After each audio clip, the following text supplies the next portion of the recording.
All right, welcome All right. everyone to tonight's edition. Tonight we have Brad Jarvis, the Extension Agent in Madison County, and he is going to talk to us about tree fruit and how to get started growing that. So Brad, I'll let you screen share. All right. Thank you. Welcome, Jean. And I don't know how to say this name, Mariana, whatever. Glad you're here. It's not a whole bunch of people with us, but you'll have my undivided attention to get you started in growing fruit trees. So you have me for an hour or so. We're going to go over through some pointers on getting started in producing trees. We'll hit aspects of doing them in your landscape, in your yard, and then we'll also touch on if you want to get a little bit bigger and perhaps have more fruit trees, and we'll get into that as well. So I'm going to start sharing my screen here, and we'll get into it. Feel free to unmute yourself, ask questions, type them in the chat box, whatever you're comfortable with in this forum to do that, please do. And it will make it for a more well-rounded presentation if I actually answer the questions you have about producing fruit. So Sarah's already told you who I am, Brad Jarvis. I work with a lot of the commercial orchards in Madison, work with Kenner Love and Rappahannock with the Rappahannock, but right now I spend a lot of time in Albemarle County since Kenner does a good job up in Rappahannock. I go to Albemarle quite a bit, working with cideries and establishing some new orchards there. But really, we're just going to go over some basics about setting up an orchard. And so the first thing you need to do is pick out a site. If you're a commercial site, you're really going to pay attention to these items right here: the soil type, its structure, how well it's drained.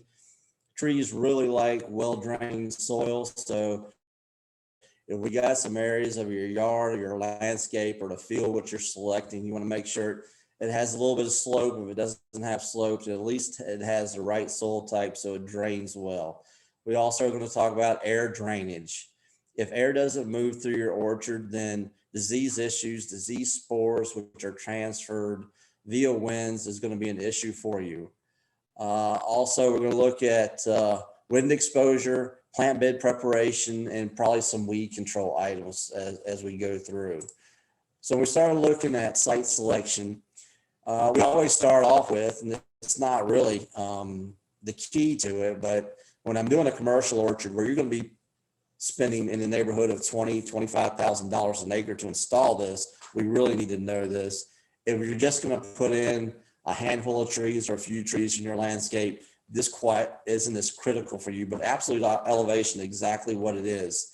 It is the actual elevation of the site you're planning on. So if you went to a topo map and it said you were 600 feet above sea level, that is the absolute elevation.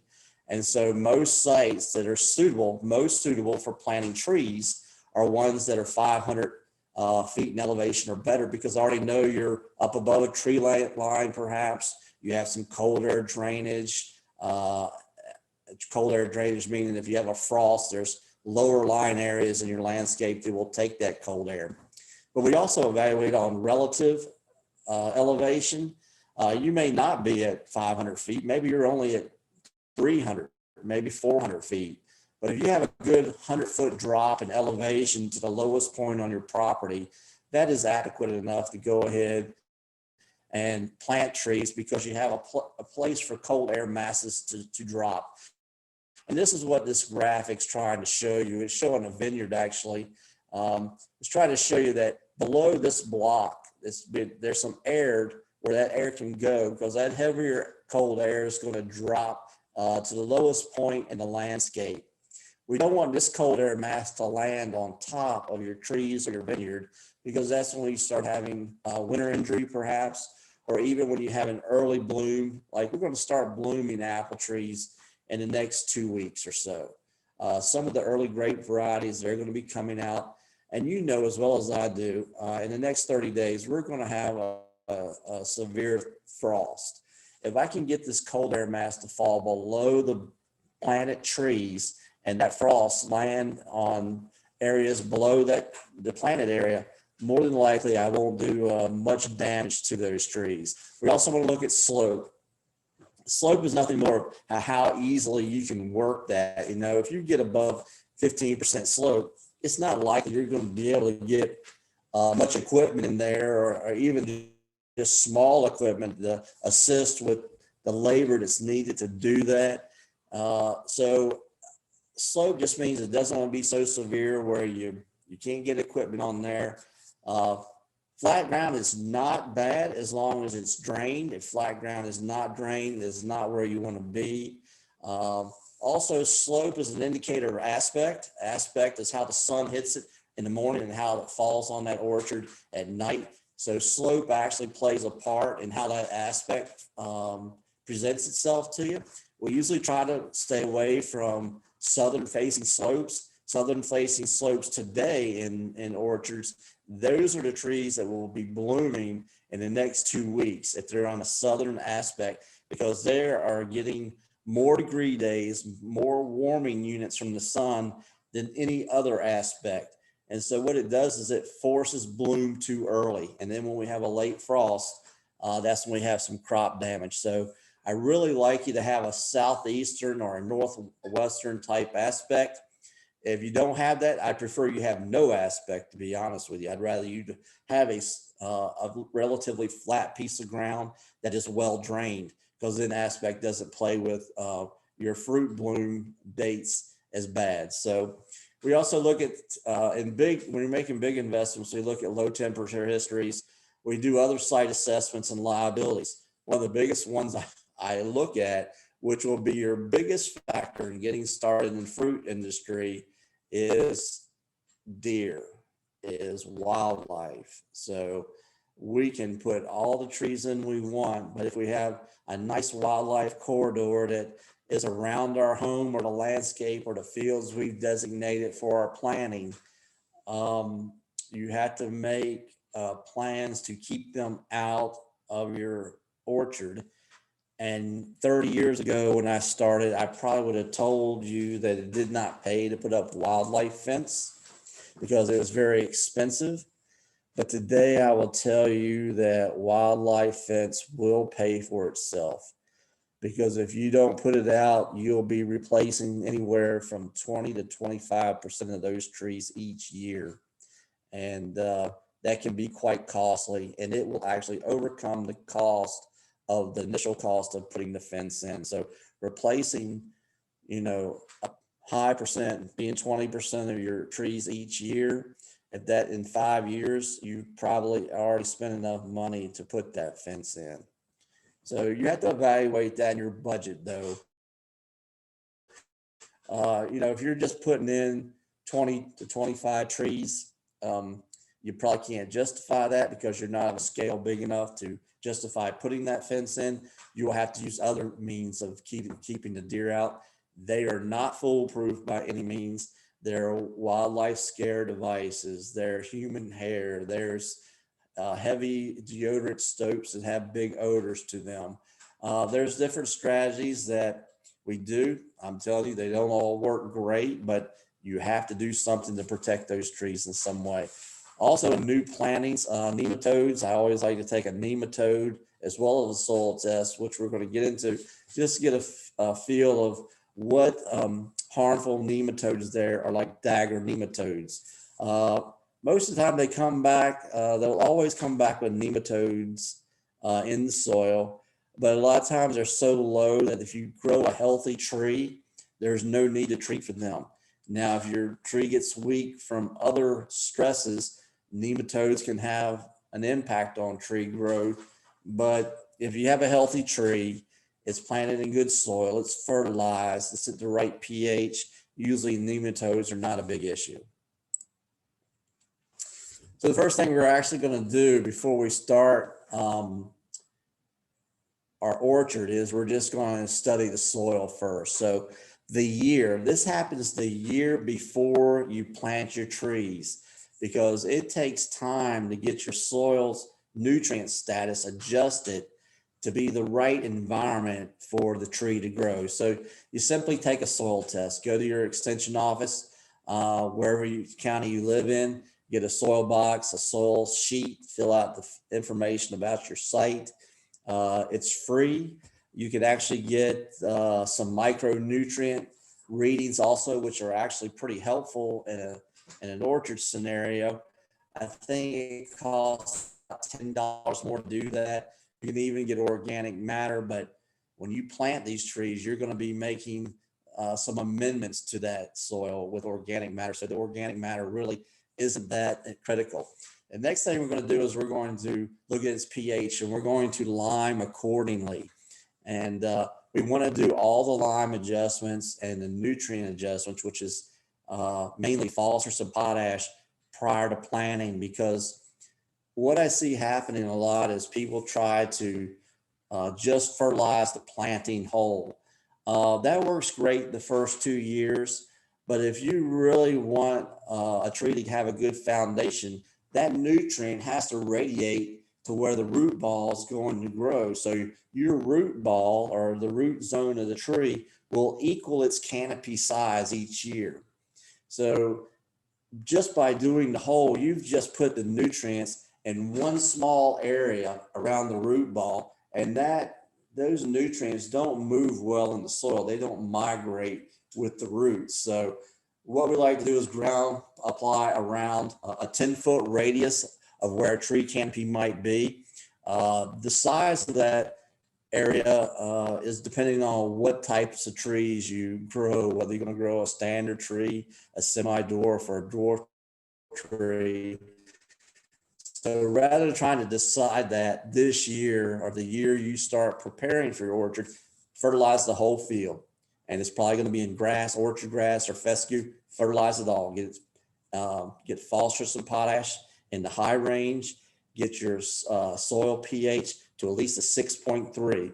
Most readings you do will say get it between 6.0 and 7, but you really need to at least start when it's about a 6 at about 6.3 or 6.4. I like to be a little bit higher.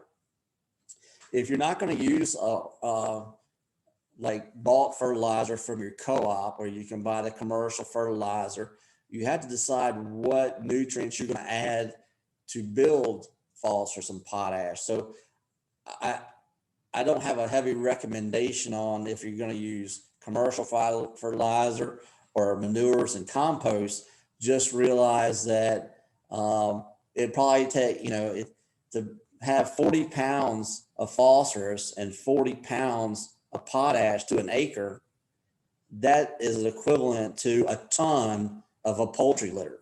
So there's a big difference there. So 100 pounds of, a commercial fertilizer can give you 40 pounds of each. And you only have to handle 100 pounds of material. But to get the same 40 pounds in an organic form, like a manure or compost, that means you have to handle a ton of material per acre. Now, if you're not really thinking about acres, you're just thinking about putting a handful of trees in your backyard, yeah, maybe you don't have to use a ton. Maybe you just use 500 pounds of manure, or, it's a pickup load. Let's figure out how we're going to do it. You're going to find a compost, or you're going to find something in your neighborhood that'll sell it to you bulk. You're going to take your pickup truck, and they're going to load you up, and you're going to shovel it out in the area where you're going to make your planting. There's nothing wrong with that. And so there's lots of value to that organic matter as well. So this is the type of soil test you get. You'll see there that the second box is down. This box right here gives you a reading. So this is P is for phosphorus, K is potash, Ca is calcium. And you can see the different nutrients across the list, but look how low these are. And I'm not saying yours are low, but of course this one is a site for blueberries. Just happens to be a blueberry site. You can put apples in here and it would change this. But this is just not good soil fertility to start with. So you would come in here on the recommendation. What it's telling them to do is to put 150 pounds of phosphorus. That recommendation is in the lower right-hand corner. This is a fertilizer recommendation. 150 pounds of phosphorus, 150 pounds of potash. And so since this soil does not have a lot of nutrient in it, then you have to add a lot to get your tree off to a good start. The next thing you're going to look at is you're going to look at this line right here.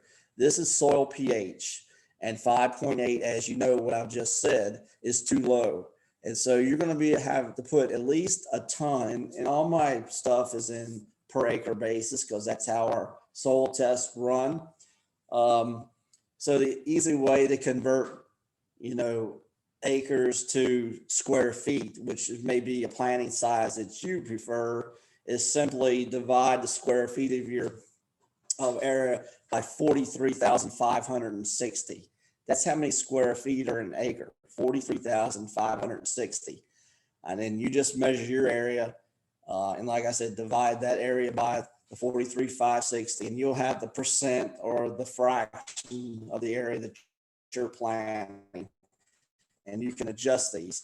If you don't like doing math, send them to me. I'll do the math for you. Not a problem. So I do it a lot, actually.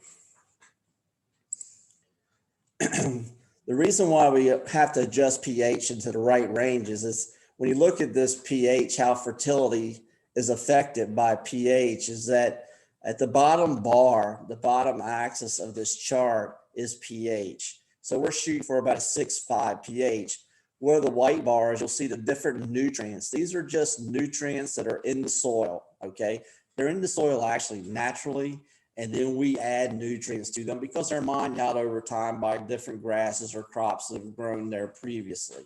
So we have to restore some of these. But the bandwidth in this white area on each nutrient is where the pH dictates the highest amount available to the plant. Where it's narrow in this pH, let's pick a better example, actually. Let's pick phosphorus.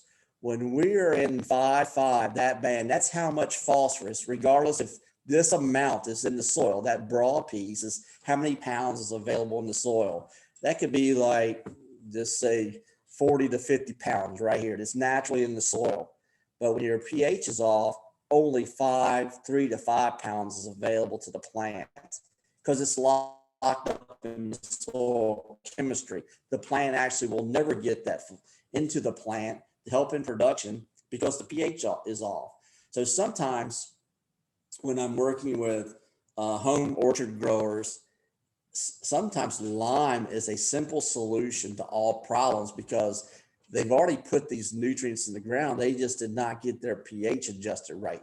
Simply by changing the pH, anything that's in the soil that was locked in by the soil chemistry, not made available to the plant, all of a sudden becomes suddenly available for plant nutrients. So that's an important point. Your highest priority in any project, whether it be your home garden, your orchard, or grass out in a pasture field, pH drives the whole soil fertility system. So keeping up, if you don't keep up with anything else, at least keep up with soil pH. So building soil, prior to the planting, if we really don't want to use a lot of commercial fertilizers, we can prep the soil with some sort of a cover I have a crop. question. You can, yes, ma'am. So if like we have orchard, it's just like probably 25 trees. It's a home garden orchard. It's not like commercially. So if the trees are already in the ground, we haven't had our test done, but if we need to adjust if we need to put lime, do we put lime just around the roots or like around the tree, or just go through the whole yard and like sprinkle the lime on the ground? Good question. Let's talk about that strategy real quick. When I set them up, I like to do the whole area because we don't know exactly where our trees are going. But if my orchard is established and I have a canopy that is my mature canopy, that's as big as I want it to be, you have to at least, at a minimal, lime and fertilize the drip line of the canopy. I think if it's in your home landscape, you would help yourself out a whole lot better if you did the area even in between the trees, because then the turf would be stronger, prevent weeds, and things like that. But if I just wanted to deal with the fruit trees at a minimal, do the drip line of the trees. But I would not hesitate to do the whole block around the trees either. You're going to spend a Okay, little bit so it more won't money hurt. doing that, but it won't hurt to do the everywhere around it. So Okay. then those roots actually will continue to migrate. And sometimes when you take care of roots, they migrate bigger than the canopy, which is advantageous to you because we are trying to manage a canopy, the canopy out. Canopy of the tree, so it has growing habits that we can actually manage the tree. We don't want it to get over 15 feet tall. We don't want it to get more than 10 to 15 feet wide, because it just becomes a monster in our landscape. But there's nothing wrong with building great foundation, because if you happen to have a large fruit crop and have a heavy load crop on a tree, the bigger the root base you have, the more likely that tree is not going to just fall over on you. So at a minimum, do the drip line, but I'd prefer if you just went ahead and did the whole area the trees were in. Does that answer your question? Yes, sir. Okay, good. So what we're talking about, building soil without introducing a lot of commercial fertilizers, you can plant some vetching around the planting areas. Now, you have to till the soil, so this doesn't happen really well when you are doing in your backyard, because actually your backyard soil is probably not tore down and it probably has nutrients in it. It's probably not very compacted, other than you've had a lawn mower on it. So there's not a lot of issues. But if you had it in a crop field, or you've had heavy traffic on it because of a cropping system, like it was the vegetable garden, and it was already had some tillage to it, you can use these cover crops to help build some of that nitrogen. So this is what I would use if I was going to put in a big orchard. If I was going to go to an acre, I probably would go in and I would try to put some clover down, get it seeded in orchard grass. You see some of those things I have in here, like rapeseed. This right here. Rapeseed is actually a natural, has some natural toxicity to some nematodes. So I might put that down if my nematode test came back high with dagger nematodes. Dagger nematodes do not like some of the toxins the rapeseed roots release, and they move away from the area, or they're killed. They don't try to colonize in the area. So these are ways we can kind of put some nutrients and organic matter in the soil. If it's a small prep, I tell you, going and buying some nice compost is probably your fastest way of introducing organic matter. Even if you're planting 25 trees, a pickup load of compost is 10 times easier in building soil with some sort of cover crop. If you're bigger than 25 trees, you're going to, an acre of ground of standard trees, which we don't recommend very much anymore. That's 100 trees to the acre. The semi-dwarf trees we're talking about, the planting density, you can get anywhere from 300 to 500 trees the acre. So that's the commercial piece. And if I had that type of land base, I probably would use some cover crops to inject that organic matter, because it's just hard to buy that volume of organic matter. But if I just have some backyard trees, I would just buy it by the pickup load. It'll be a lot easier for you to manage and a lot quicker to get that organic matter into the soil. And I'm a big fan of cover crops, by the way, but it doesn't make sense to plant these cover crops for just a handful of trees. Well, site preparations, first off, we have to go through and take out all the obstacles. So if we have any trees, old trees or shrubs, get them out of the way so you have a clean planting. Go ahead and via your soil test, lime and fertilize according to the soil test. Sometimes in these planting areas, there's some wild weeds or wild raspberries or blackberries. These are plants that are host to pests and diseases that like to attack apples trees and peach trees as well. So getting rid of some of the wild fruits there that are not, you didn't put there. They just, a bird placed them there, eating the fruit from small fruits. You don't want them there because you don't want to manage them. Uh, we can save that talk for another time. If you want to grow small fruits, then let's talk about small fruits, but you don't want the wild berries there because they are definitely hosts to diseases and insects you don't want in your orchard. Also evaluate the ground cover. You don't want a lot of, other than clover, you don't want a lot of broadleaf weeds. They compete for space. They compete for nutrients, take nutrients out of the soil, and they serve as hosts to insects you don't want. And so, the brown marmorated stink bug, guess what its host is? So if you have ailanthus in your landscape, then the ailanthus bring those insect species to you.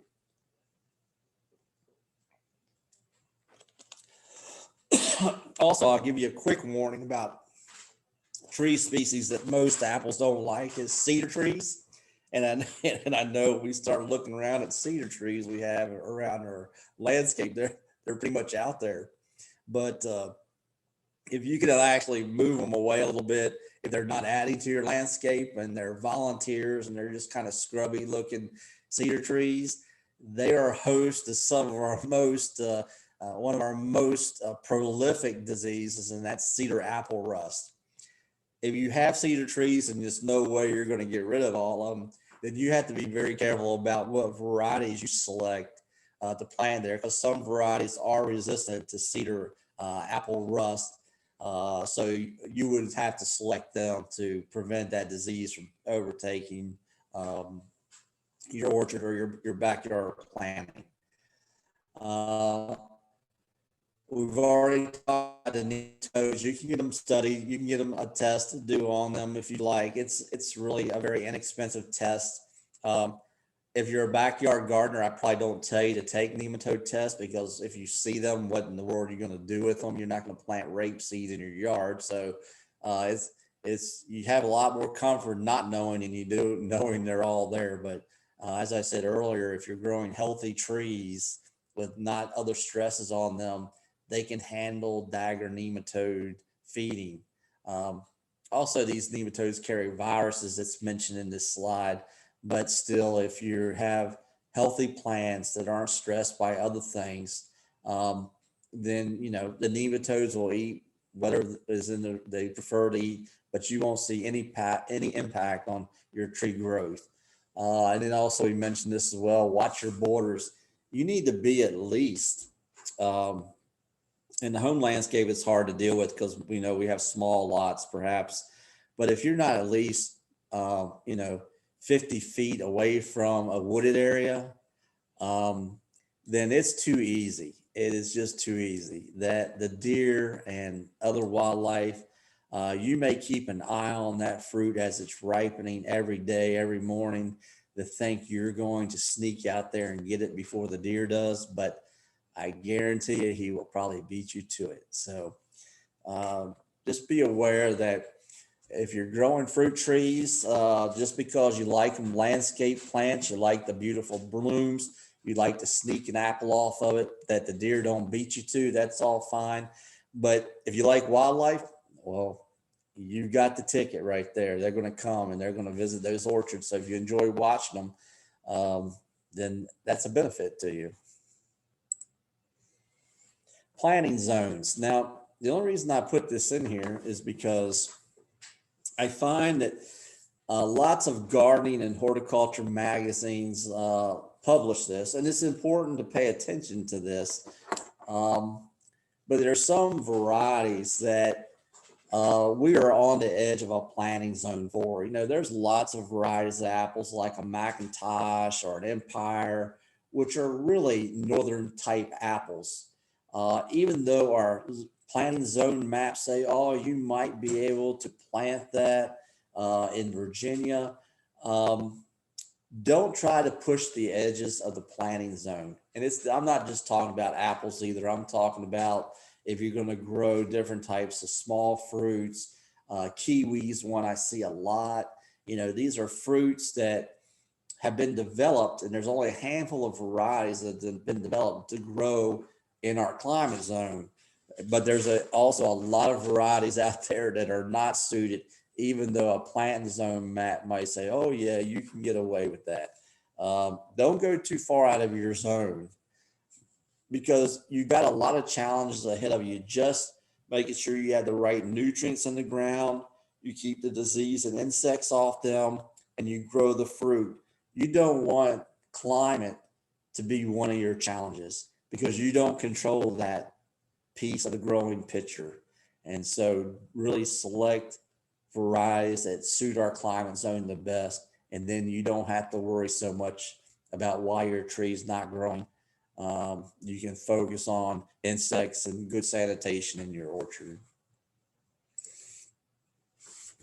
So when we start doing our tree planting, there's different trees, and we've alluded to these a little bit.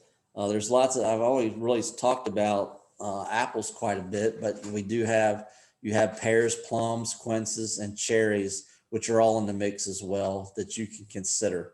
And so I talked about the apples. You have your standard, that's a full-size tree. That's a giant tree. I probably would never recommend you put that. You will not enjoy that tree. It will take over the landscape. So we usually recommend a semi-dwarf. It can grow in a smaller space. It yields enough fruit to satisfy it for your home grower to share with your neighbors. Also, if you're a commercial grower, it's more efficient. Even though it doesn't yield as much fruit, you can get more trees to the acre. So in the standard tree, we're talking about 100 trees to the acre. A semi-dwarf, we're talking anywhere from 300 to 500, depending how tight you put them. And so the yield's no different. So if you're going for yield because it's a commercial application, you still take the same number of trees, but you don't have to have your apple pickers climb 30 feet in the air. They only have to climb 15 feet in the air to get those apples off. We're coming down to pears. I'm kind of hard on pears, by the way. I find pears actually cause you a lot. I love pears myself to eat them, but I love people to grow them for me, and I don't like to manage them. The reason I don't like to manage them is because they are very susceptible to fire blight. And fire blight is one of the major diseases in apple trees that if you don't stay on top of it, you'll actually lose a whole tree. Most diseases and insects, we have a bad growing season because we didn't get enough crop protection on there to keep those insects and diseases off of it. But once fire blight infects your tree, it's fatal to the tree. Where 1 year of insect feeding or 1 year of a disease spike, that doesn't kill your tree. You can prune that out and recover from it. But once fire blight's introduced to your tree, that is in woody tissue. It's a little more challenging to do. And that's why I'm pretty hard on pears, because they are highly susceptible. And there is actually no variety of pear that is totally resistant to fire blight. So if you choose actually to grow a pear, grow it in another part of your landscape. Don't put them in the apple block. So if you put apples, 4 or 5 apples on one side of your orchard or your yard, put the pear on the other side, so we don't have this free exchange of fire blight spores when they bloom in the spring, late spring. Same with commercial orchards. Don't ever put pears in apple blocks. Always isolate the pears so you can do the extra management necessary to keep the fire blight off of them and hopefully not have that inoculate your apple trees. Then we have peaches. I don't have any issues with peaches other than be prepared to handle diseases. They're very soft tissue. They're very vulnerable. What usually happens if you get a stink bug or some sort of insect that bites or pierces the fruit skin, that's when it becomes vulnerable to disease. And so that disease just has a way to get under the skin. The peach skin and apple skin are great barriers for disease. So sometimes if you keep insects away, that is your first way to prevent disease from taking over. And then there's cherries, and you can see the planting distances that you would have, and how it also tells you when that tree is going to bear. That's one other good thing about semi-dwarfs, by the way, is I don't have to wait 6 years for it to start producing fruit. And its fourth leaf, it'll start producing fruit. So I'm not sitting there waiting for that tree to mature. And then pruning is another thing I didn't mention. Pruning a semi-dwarf tree is a whole lot easier than pruning a standard apple tree. So I would just hope you would stay with your semi-dwarf and your dwarf trees for better management. Real quickly, this is a stage of usually when we're doing these live programs. This is a hands-on moment for me because I do a lot of tree grafting. And so one of the best way to make a fruit tree is to graft it. And it's, you see some things there that say you can use a seed. And I always ask the question, if you plant an apple seed, what kind of tree are you going to get? And so most people say, oh, I'll get an apple tree, but sometimes you may not get an apple tree, by the way, because you don't know who the pollinator was. So when you're looking at a tree and it is one of your favorite varieties, whatever that may be, let's just say it's a golden delicious tree, and you harvest a seed from an apple, you only know 50% of its parents, and half of its genetic makeup is a golden delicious, but you have no idea what the other half or the other 50% parentage is of that tree. It could be a golden delicious because golden delicious tend to be self-fertile, but it also could be a crab apple. It could be another fruiting tree that pollen is a suitable pollinator for that fruit tree. It could be another like a crispin apple or some sort of antique variety apple that you have in your landscape. At that point, you have a crossbred apple that you have no idea what it's going to produce. And it's kind of difficult to put a lot of energy in something and figure out after 4 years that you don't have the tree you thought you planted. And that happens with the nurseries too, with mislabeled trees. So we'd like to stick with graftings because then we know what variety we're planting. So here's how it works. You have, three, when you start thinking about cultivars is simply the variety, and you have a rootstock. The other reason we use these grafted trees is because the rootstock is a genetically engineered piece as well. You have your cultivar or your variety, and you have a rootstock. The rootstock is genetically designed to prevent burnout, to be resistant to nematode feeding, things I mentioned earlier. So the rootstock actually has been designed for high production, disease resistant, and insect resistance. So as much time goes into rootstock development as it goes into variety development. And so the cultivar or the variety, that's called the signwood. I can't see myself, so I can't see if I'm showing you this right, but what it is that what you have here is you see, this is the growth from last year on this apple tree. This is the signwood. This is a huge crab apple right here. It was taken out of a cidery in Albemarle County. It's one of their favorite apples they use in their cider. So this is the signwood. I don't have an example of a rootstock, but it looks just like a root. If you pulled a big heavy weed out of the ground with lots of fibrous roots, that's what a rootstock looks like. And so you buy them from a company that specializes in growing different types of rootstock. And then this is what the finished product looks like. This is what we would do if we were in a live class, is you would actually graft one of these trees. So when you look at this picture, all this growth right here, this is actually the signwood or the variety cultivar that we talked about. This is the rootstock that was cut off right here. And that was a different piece. This is an engineered piece of material for that apple. And then you've taken a grafting knife and you have spliced it to fit these two pieces together. So if you remember back in school when you learned about the cambium layer and that's the outer layer of the tree. The cambium layer is the only layer, which is just under the bark of the tree, that has active cell division. So your goal is to take the cambium layer from the sign wood and match it up with the cambium layer of the rootstock. When you put those two layers touching each other, where there's active cell division, they will connect. That's called the graft union. When you plant this tree, you want that graft union to be a good at least 3 inches out of the ground. So you don't want that graft union to be in the ground where it's going to get wet, because that graft union will rot, will not survive. It will rot off on you. So make sure the graft union, if you buy a tree, every tree you buy, unless you is going to have a graft union on it. So if you plant one, make sure the graft union is above ground. So now we have to pick our variety. So this is just an advertising piece for Virginia grown apples. This is just a collection of the most popular apples grown in Virginia. This is the Virginia Apple Board produces that.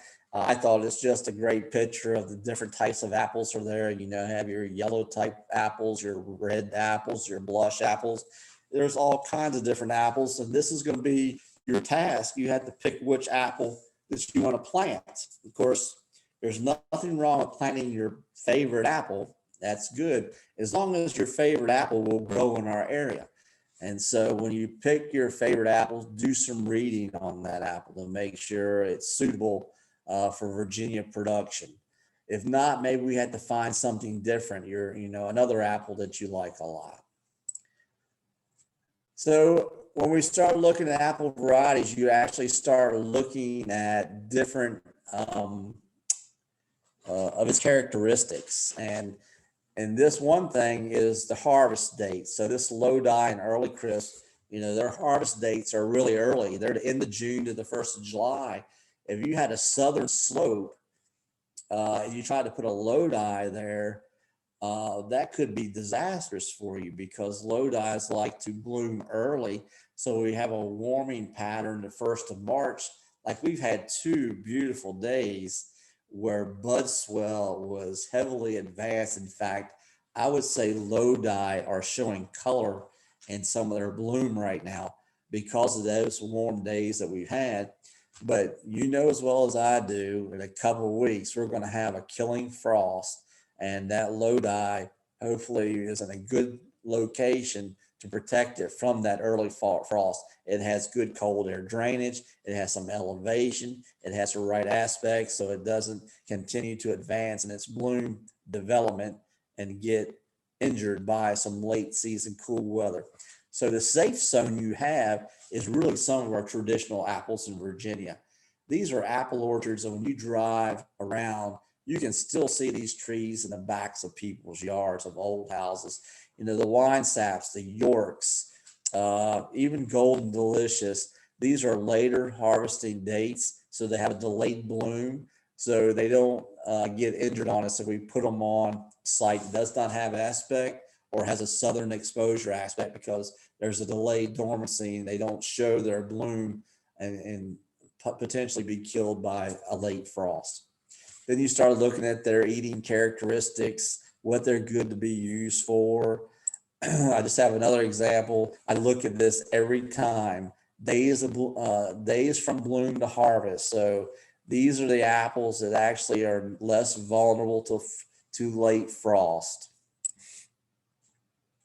Then we can look at some of our apple cultivars that have been raised for resistance to different diseases. One of the most common diseases we deal with is scab, apple scab, and these varieties are really good at resisting apple scab. So if you want to grow apples as organically as possible, these are the types of varieties that you would buy.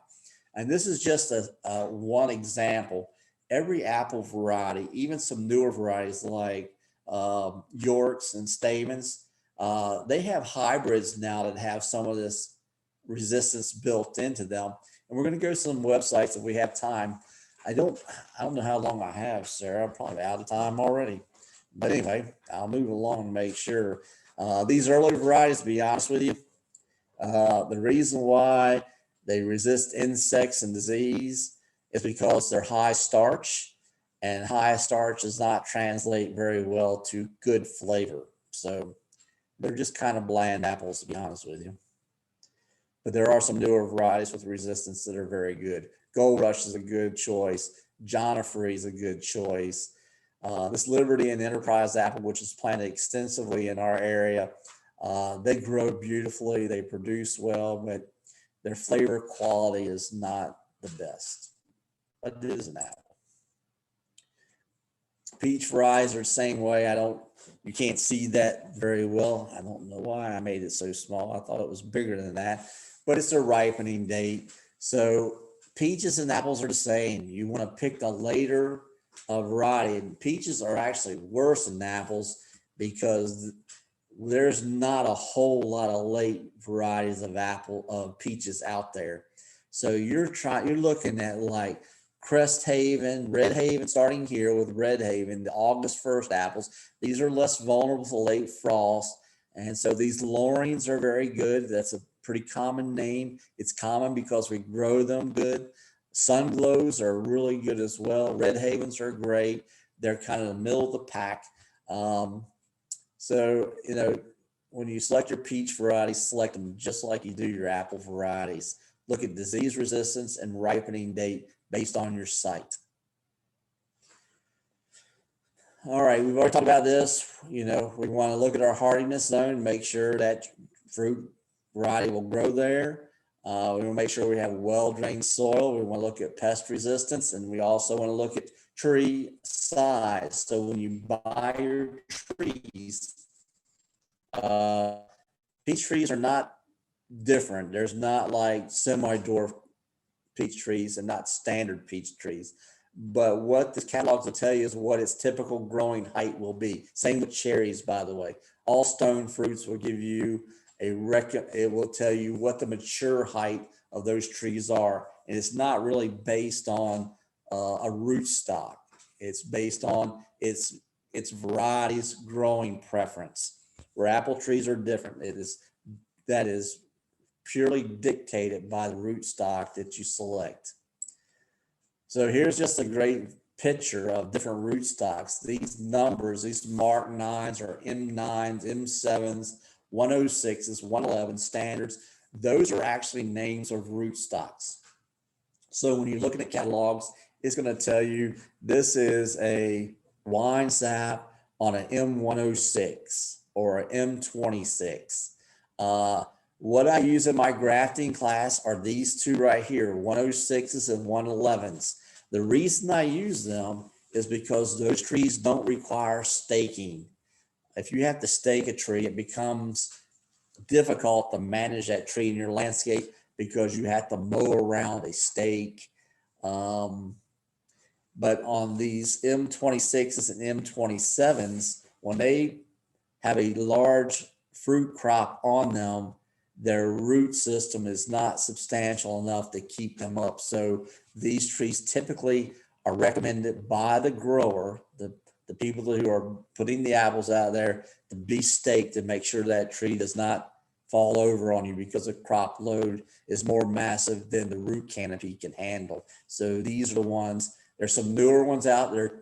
They're called Geneva. They're not on my slide, but Geneva is the name of the research farm in New York. It's a Cornell University research farm called Geneva in New York, and they have released the newest root stocks that have better protection of diseases, better protection of insects, and they're all Geneva products, G9, and they are, it's more expensive. The root stocks are more expensive, but they have such great resistance to soil-borne issues that they're worth buying them if you're grafting your own tree, or when you're selecting those trees, look for that root stock in the catalog. The catalog will usually tell you what root stock their trees are grafted to.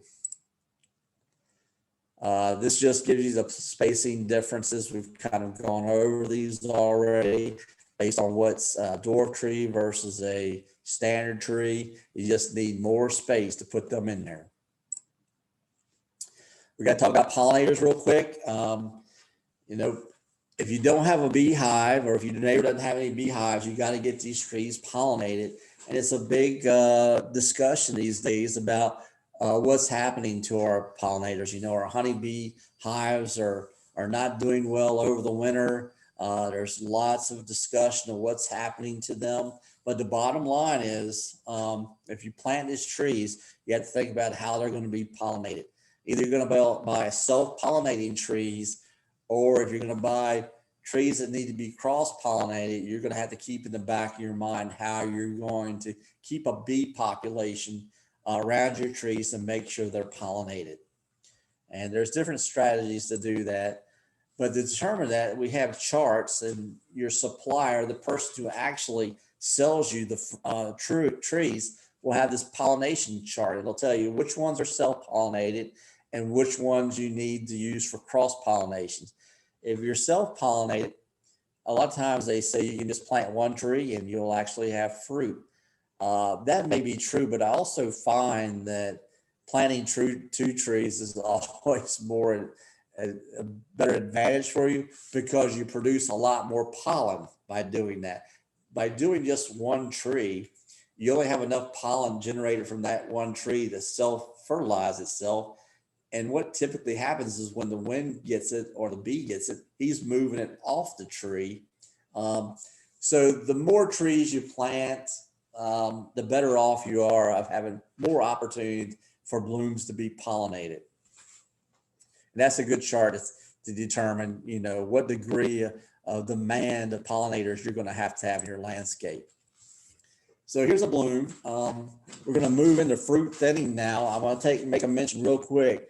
You see the reproductive parts of the plant there. The bloom, every bloom has female parts, which is the stigmas. They're the ovaries. It has a male part, which is the anthers. They're the ones that produce the pollen. The pollen actually has to go down the pistil or the ovary of the plant to fertilize it. The oval is where the fruit actually matures.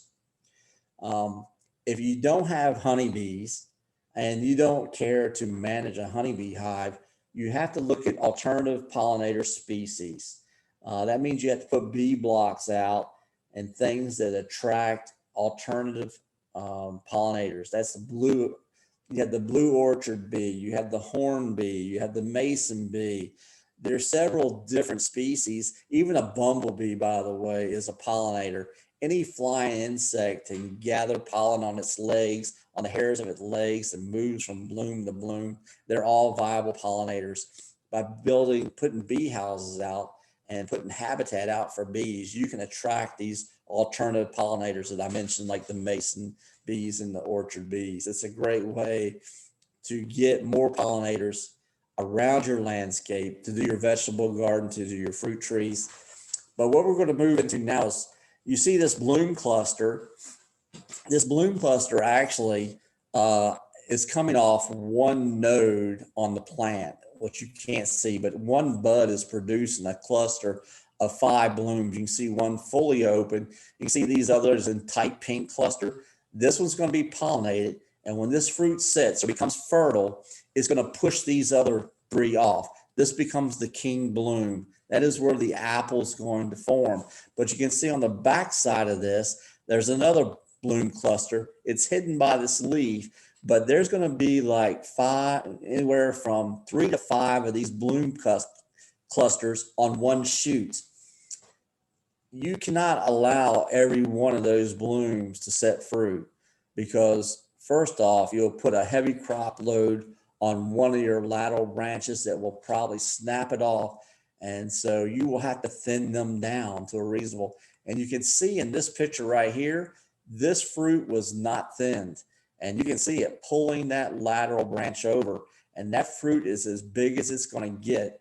The other thing is there's a disease issue here. When you have that foliage and that tight bloom cluster there, that's a great place for insects to hide and feed. There's very little to no air movement. So when it rains on these fruit, moisture stays in between these guys, and moisture is where different diseases like to colonize when it's high humidity. And so we really need to take two. You see that bloom cluster was probably this at one time. It would have taken two of these blooms off. We would have had two apples growing here, and they would have had the space they needed to get good size, good air movement around the fruit, not any places to hide. So now we have to talk about thinning. So the thin, you're actually, this is just actually removing some of the smaller inferior buds. You can let them sit. There's nothing wrong with them being pollinated. But when you start seeing fruit form after a fruit set, you're going to have a bloom cluster that's going to show you anywhere from 3 to 4 set fruit. You want to keep the biggest one, and you just make that evaluation visually. And all you take your thumb and just pluck them off. A lot of times you can do it randomly. You can actually take a broom out there and just rattle the tree. And usually the king bloom, the largest bloom in the cluster, is the tightest. It's harder to knock off. And so usually we just gamble, because it's hard to go to every bloom cluster on trees and get them all off. So we just rattle branches, and it's sort of trial and error is how we do that. You can actually thin with chemicals, but usually backyard gardeners aren't using chemical thinning as a way to do it. But if I had 500 acres of trees, I would definitely have to utilize a chemical thinner to get that fruit that I don't need extra fruit off.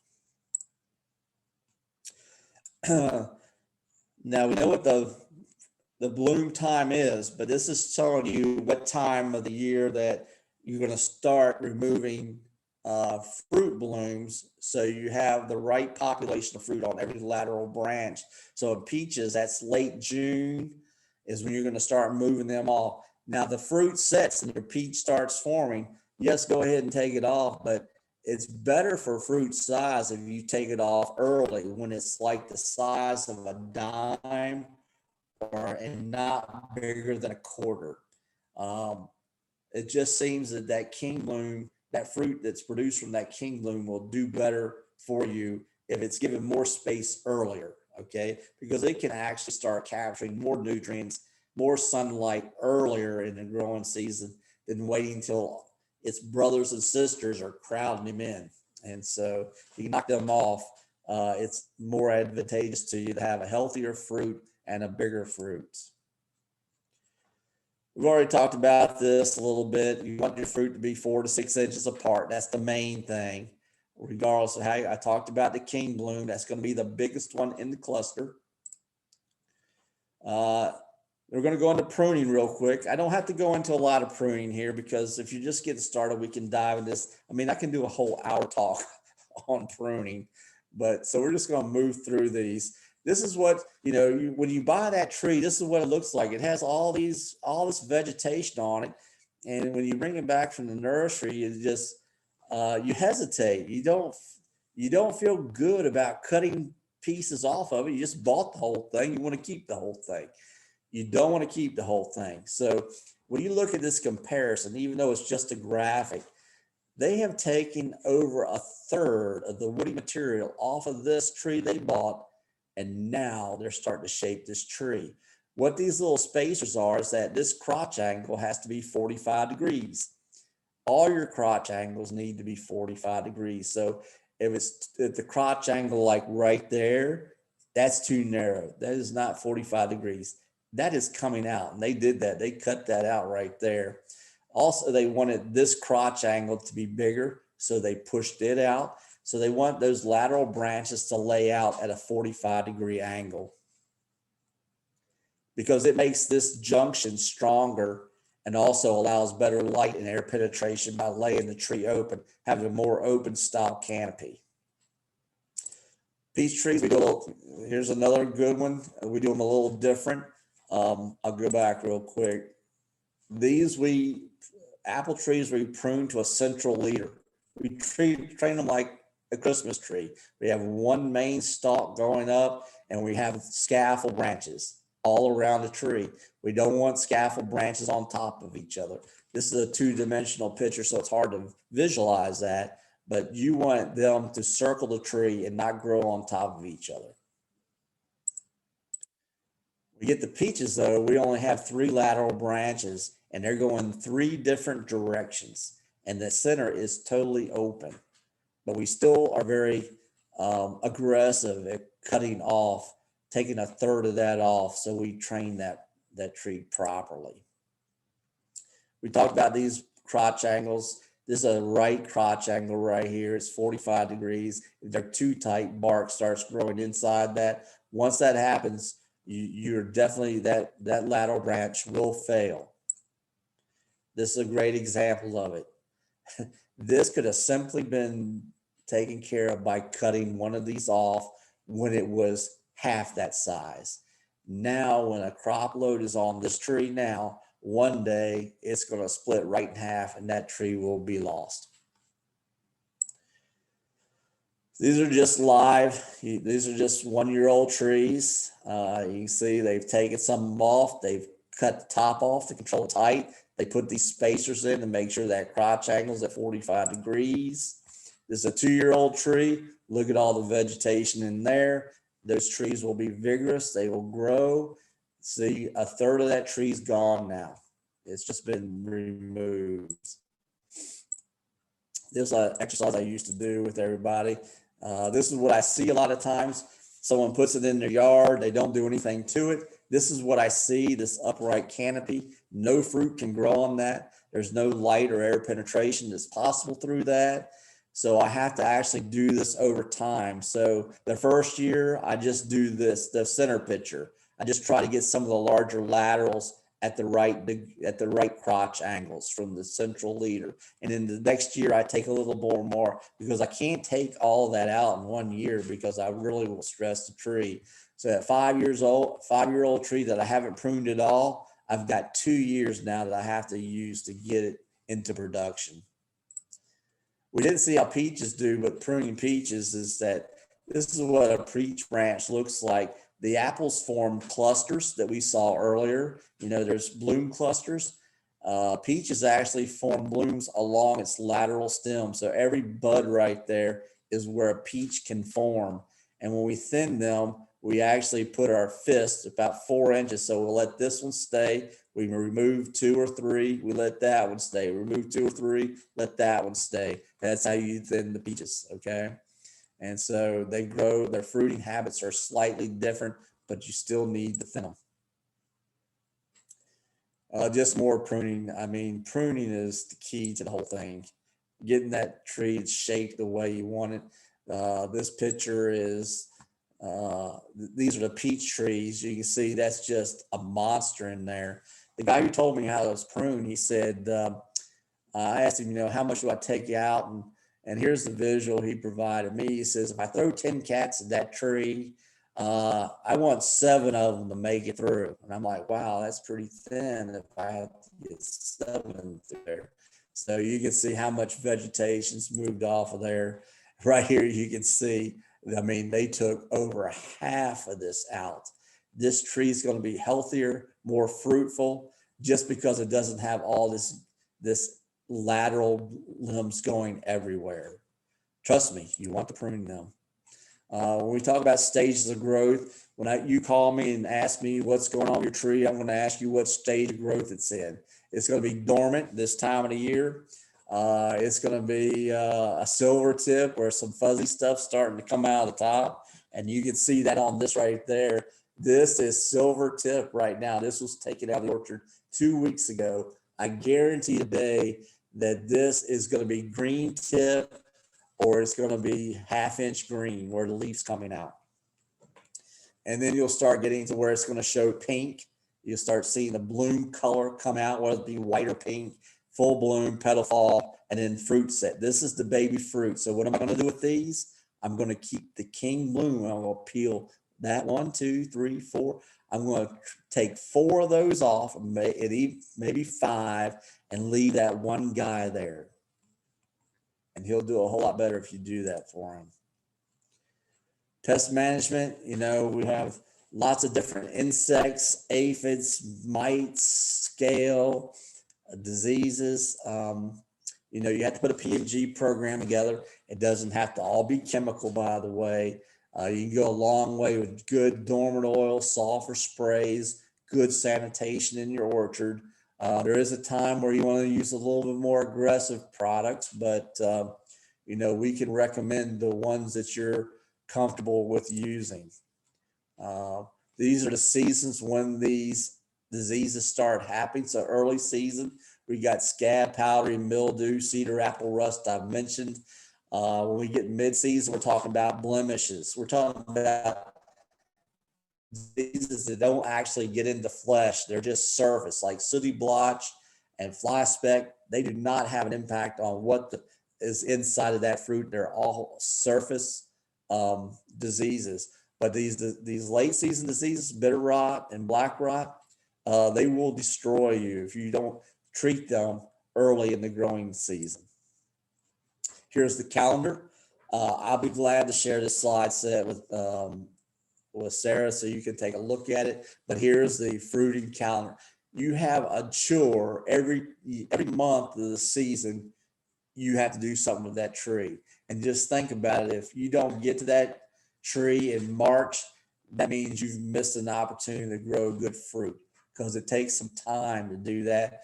And I've done this calendar of when you should be doing things. Your winter months, you're actually just sanitizing. You're just pruning, getting the dead fruit out. You're not putting that in the compost pile, by the way, because that disease and insect maybe overwintering those fruit. Just by putting in the compost pile, you've just made a nursery room for them to come back into your orchard. So take them to the landfill or burn them, one or the other. So that's all I have. And so I'm not sure how much time I had, but I went almost an hour and a half, and it leaves time for some questions if Sarah would like me to field questions. Sure, go ahead. Or I can go back to a slide that someone wants to see. What would you suggest apple varieties that are going to be the most cedar apple rust resistant and fire blight resistant, taste aside? Your best fire blight prevention is don't plant pears. Yeah, That's your best fire blight prevention. okay. But if you grow Yorks, Stamens, Wine Saps, Fujis, later varieties, they tend to be better at fighting fire blight and scab and some of those other diseases. We said cedar apple rust, by the way. The reason why is because since they're all late varieties, their leaf maturity doesn't happen during cedar apple rust season. But the Golden Delicious, it has a big leaf going into May, and that's when all the cedar apple rust galls are in full bloom. So those early varieties have a big flag leaf out, just capturing all that spore that's in the air. But those later varieties, their leaf material, they're only the size of a mouse ear. They're still very small, so they're not great interceptors of diseases. So later varieties tend to be better. Our antique varieties tend to be better. And to be honest with you, there are so many varieties out there. You need to find the nursery you're comfortable with, because they all are great at putting new varieties together. Even in the York and Stamen has been improved immensely.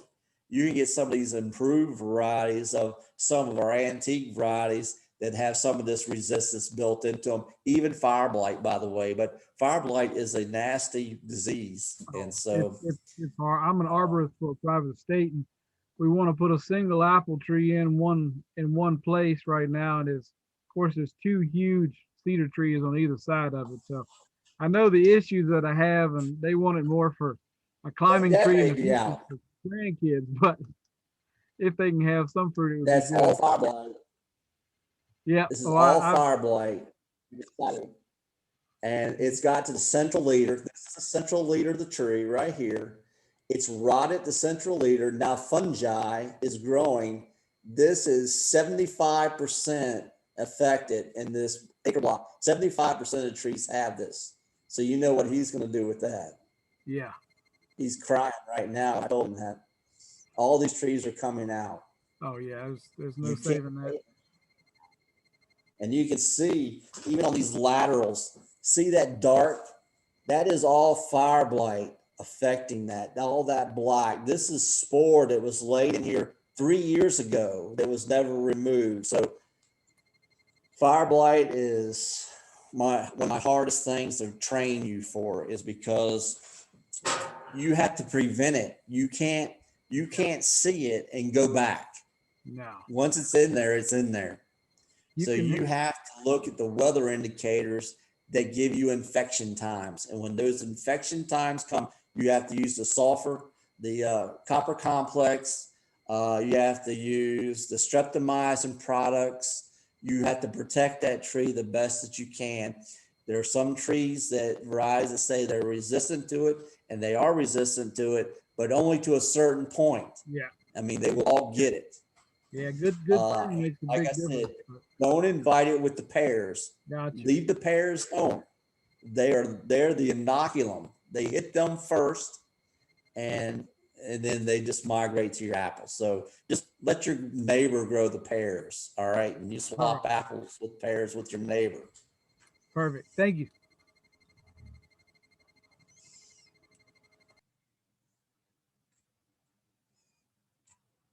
All right. I've said a lot. All right. Well, thank you very much, Brad. If anybody has any questions. I'm available. I'm Exactly. available for a consult. I love farm visits, by the way. And so I'll go anywhere for an apple. I like my cideries, though. I can drink those apples. That's pretty tasty. Exactly.